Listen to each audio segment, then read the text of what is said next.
Hello everyone, welcome to Rishi's playful diaries. আজকে আমরা ঋষির 11 মাস উপলক্ষে চলে গিয়েছিলাম পোকাগন স্টেট পার্কে। ওখানে একটা সুন্দর বিচ আছে, তো আমরা ভেবেছি ওখানে যাব আমাদের বাসা থেকে 2 ঘন্টার দূরত্বে। আর যেহেতু এই মাসটাতে পুরাটাই ওয়েদার ভালো থাকবে, তো এই জন্য আমরা গত উইকেন্ডেও গিয়েছিলাম, এই উইকেন্ড আমরা প্ল্যান করেছি বাইরে যাব। আর প্রত্যেক মাসে যেহেতু আমরা সুন্দর সুন্দর ছবি তুলতে চেষ্টা করি, এই জন্য এবার ভেবেছি বিচে ওর সুন্দর ছবি তুলবো 11 মাসের।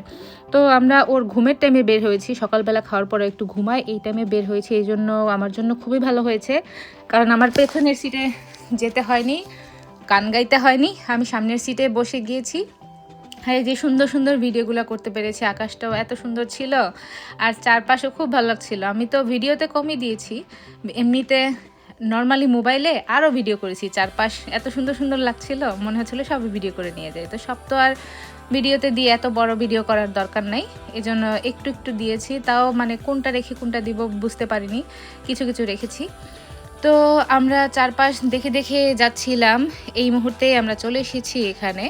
এখন এখানে ঢুকতে গেলে $9 লাগবে। আমরা যেহেতু আউট অফ স্টেট, এখানে এটা ইন্ডিয়ানাতে পড়েছে, তো এই জন্য আমাদেরকে $9 পে করতে হয়েছে। আর যারা ইন্ডিয়ানাতে থাকে তাদের হয়তো আর একটু কম লাগে আর কি। তো ভেতরে ঢুকে গিয়েছি আমরা। এইখান থেকে এন্ট্রি থেকে ভেতরে বিচটা অনেকখানি দূরে। এখানে শুধু যে বিচ আছে তা না, আরও অনেক জিনিস আছে আর কি, দেখার অনেক কিছুই আছে। আমরা যাইনি ওখানে, ক্যাম্প গ্রাউন্ড আছে, আরও ভিজিটর সেন্টার, আরও কী কী জানি আছে, সবগুলা দেখিনি। তো আমরা খুঁজছিলাম যে কোন দিকে বিচটা গেছে, পাশাপাশি কোথায় পার্কিং লট আছে। আর এই খুঁজতে খুঁজতে চারপাশটা আমি ভিডিও করছিলাম, এত সুন্দর লাগছিল রাস্তাটা, মানে আঁকা বাঁকা সুন্দর হয়ে গিয়েছিল, সবুজ গাছ, উপরে নীল আকাশ, খুবই সুন্দর লাগছিল। তো এরকম খুঁজতে খুঁজতে আমরা হঠাৎ পেয়ে গিয়েছি বিচটা। তো বিচের পাশেই আমরা একটা পার্কিং লট পেয়েছি। পার্কিং লট থেকে হেঁটে যেতে, বিচে যেতে 5-7 মিনিটের মতো লাগে, একটু উপর থেকে নিচে নামতে হয়। তো যখন গিয়েছিলাম তখন ওকে কোলে নিয়ে আমি গিয়েছি, নামার সময় এতটা কষ্ট হয়নি, কিন্তু ওঠার সময় ভালোই কষ্ট হয়েছে। মানে নিচ থেকে উপরে উঠেছি, তো ওকে কোলে নিয়ে ভালোই কষ্ট হয়েছে। আর রোদ ছিল অনেক। আর মেইন কথা হলো কি, ওকে নিয়ে যখন আমরা গিয়েছি বিচে, ও তো প্রথমবার ফ্লোর ছাড়া মানে মাটির সন্ধান পেয়েছে। গিয়ে কি যে অবস্থা, ওটা ধরেই রাখা যাচ্ছিল না। ও বারবার শুধু বালুতে ধরতে যাচ্ছিল, বালু মুখে দেওয়ার ট্রাই করছিল। আমরাও ছেড়ে দিয়েছিলাম যে দেখুক একটু চারপাশ, বিচে সুন্দর, মানে ও যদি খেলাধুলা করে এই চান্সে আমি যদি একটু ছবি টবি তুলে নিতে পারি আর কি। ওর তো এরপরে হলো গিয়ে আমরা কিছু ছবি তুলেছি, ওকে একটু পানিতে ভিজিয়েছি। তারপর একবার কি হয়েছে, আমরা যখন ছবি তুলছিলাম, মানে আমি ছবি তুলছিলাম, ওর পাপার পাশে ছিল, কোলে ছিল, পানির মধ্যে একটু বসেছিল আর কি। ও এই চান্সে এক মুঠো বালু নিয়ে মুখে ঢুকিয়ে দিছে। কি অবস্থা, মানে আমি তাড়াতাড়ি ক্যামেরাটা রেখে গেছি, গিয়ে তাড়াতাড়ি করে মুখ থেকে বালু বের করার চেষ্টা করতেছি। ও তো মুখ আর খুলে না, মানে ও কান্না যে বালু সে ছাড়বে না, সে বালু খাবে। কি অবস্থা। পরে তাড়াতাড়ি করে মুখটা ক্লিন করে দিছি, তারপরে একটু মনে হয় মুখে গেছে। এখন দেখি কি অবস্থা। নেক্সট মান্থে ওর ডাক্তার অ্যাপয়েন্টমেন্ট আছে, ডাক্তারের সাথে কথা বলবো যে কি হয়, বালু খাইলে সমস্যা হয় কিনা। তো ভিডিওতে আমি কয়েকটা ছবিও অ্যাড করে দিয়েছি, ছবিগুলো সুন্দর সুন্দর আসছে, তো ভাবলাম ভিডিওতে কিছু ছবিও রেখে দিই, আমরা নিজেরাও যখন দেখবো ভালো লাগবে। তারপর এই যে এখানে আমি ওকে একটু পানিতে মানে দাঁড় করে রেখেছি, ও তো পানিতে খালি লাফাচ্ছে, ধরে রেখেছি। বেশি ইয়েতে যাই নাই, বেশি গভীরে যাই নাই, পারেই ছিলাম আমরা, জাস্ট পা যেন ভেজাতে পারে। আর ও চাচ্ছিল বসে যেতে, বালু ধরবে, পাথর ধরবে। তো পরে এখান থেকে আবার এখানে এনে ছেড়ে দিয়েছি। ওরে জায়গায় রাখা যায় না, ও এখানে হামাগুড়ি দিতে দিতে ওইদিকে চলে যায় আর কি। তারপর এই সুযোগে আমাদেরও ভালো হয়েছে, আমরা কিছু ছবি তুলতে পেরেছি। আর একবার ওর পাপা ওকে নিয়ে ওই একদম কর্নারে চলে গেছে, ওই দূরে যে দেখা যাচ্ছে ওই দিকে, আর আমি বসে বসে একটু চা খেয়ে দিয়েছি, ভিডিও করে নিয়েছি। আর এইগুলা আসার পথে ডলার ট্রিতে ঢুকেছি, ঢুকে কিছু খেলনা নিয়ে এসেছি ওর জন্য, যে এসে যদি খেলে ওর হয়তো ভালো লাগবে। কি খেলা, ও তো বালু নিয়ে খেলে। আর একটা ছোট গাড়ি এনেছিলাম, ওইটা একটু খেলেছে, বাকিগুলো কিছুই ধরে নাই ও। আর হলো গিয়ে বালু হাতে নেয়, পাথর হাতে নেয়, যা পায় তাই খাওয়ার ট্রাই করে। আর হলো গিয়ে চারপাশ থেকে শুধু এত মানুষ ছিল, তো ও শুধু মানুষ দেখছিল। তো আমরা এই জন্য ওকে নিয়ে যাই বাইরে এখন, যে মানুষ দেখে ওর যেন ভালো লাগে। মানুষের সাথে মিশতে যেন পারে, মানুষকে দেখে যেন ভয় পায় না।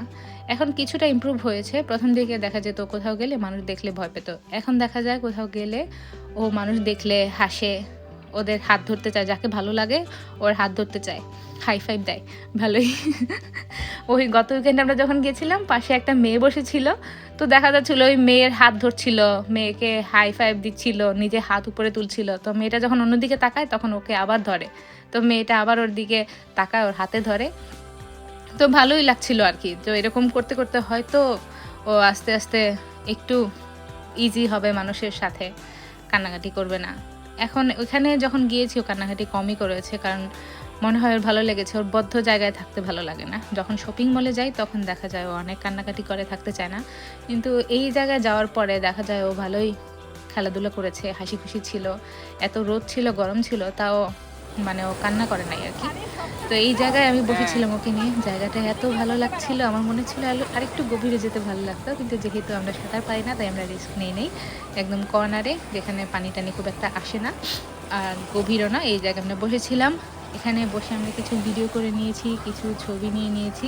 আর এই সেই জায়গা যেখানে বলেছিলাম ওর পাপা ওকে নিয়ে বসেছিল, আমি ছবি তুলছিলাম, আর ওই ছবি তোলার চান্সে একটু বালু মুখে নিয়ে দিয়ে দিয়েছিল, যদি আমরা বালুটা বের করে নিয়েছি। তারপর হলো গিয়ে কিছুক্ষণ পরে আমরা ওই গাছের দূরে যে দেখা যাচ্ছে গাছগুলা, ওখানে গিয়েছিলাম। ওখানে গিয়ে দাঁড়িয়ে দাঁড়িয়ে ওর জন্য কিছু ফল কেটে নিয়ে এনেছিলাম আমরা, ওকে খাইয়েছি, আমরা খেয়েছি। তারপরে আবার এই বিচের পাড়ে চলে এসেছি, এখানে বসে আরও কিছু ছবি তুলে নিয়েছিলাম, আমরা ডিএসএলআর নিয়ে গিয়েছিলাম, ওটা দিয়ে সুন্দর সুন্দর কিছু ছবি তুলেছি। তো ভিডিওতে তো আর ওই ছবিগুলো দিতে পারিনি, কিছু অ্যাড করে দিলে ভালো হতো, সুন্দর লাগতো। যাই হোক, ওই ছবিগুলো অনেক সুন্দর হয়েছে, এগুলো আমরা ইনস্টাগ্রামে ওর ফেসবুক আইডিতে হয়তো দেবো, কারো যদি দেখতে ইচ্ছা হয়। ঋষিস প্লেফুল ডায়েরিজ সেম নামে ইনস্টাগ্রামেও পাওয়া যাবে, ফেসবুকেও পাওয়া যাবে। তো এই যে আমাদের জিনিসপত্র সব কিছু এখানে নিয়ে এসেছিলাম, ব্যাগ ট্যাগ। শেষ মুহূর্তে আমরা আরও কিছু ছবি ভিডিও এগুলো করে গুছিয়ে টুছিয়ে যাওয়ার জন্য রেডি হয়ে গিয়েছিলাম আর কি। যাওয়ার আগে আমরা কিছু ভিডিও করেছি 3জন মিলে, আর মানে স্ট্যান্ড নিয়ে গেছি, টাইমার দিয়ে দিয়েছি, কারণ কেউ তো তুলে দেওয়ার নাই, নিজেরা তুলেছি। তো আসার পথে একটা ভালো হয়েছে, ও ওখানে খেলাধুলা করে নিজে নিজে অনেকটা টায়ার্ড হয়েছে, আসার পথে পুরাটা সময় ও ঘুমিয়ে এসেছে। আর আমার ভালো হয়েছে, আমার পেছনে যাওয়া লাগে নাই।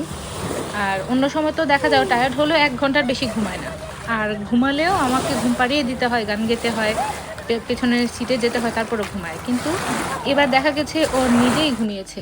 মানে বুঝতে পারলাম আর কি যে ওখানে বিচে যাওয়ার পরে যে ছোটাছুটি করেছে, রোদও ছিল, সব কিছু মিলে ও এতটা টায়ার্ড হয়েছে যে ওর ঘুমাতে আর সময় লাগেনি আর কি। মানে আমরা যখন শুরু করলাম, ওখান থেকে 2 ঘন্টার দূরত্বে ছিল আর কি, ও 5 মিনিটের মধ্যে ঘুমিয়ে গিয়েছে। ভালোই ছিল জার্নিটা। আবার দেখা হবে নতুন একটি ভিডিওতে, নতুন কোনো জায়গায় হয়তো ঘুরতে যাব। ততদিন পর্যন্ত সবাই ভালো থাকবেন, সুস্থ থাকবেন। Tata, bye bye.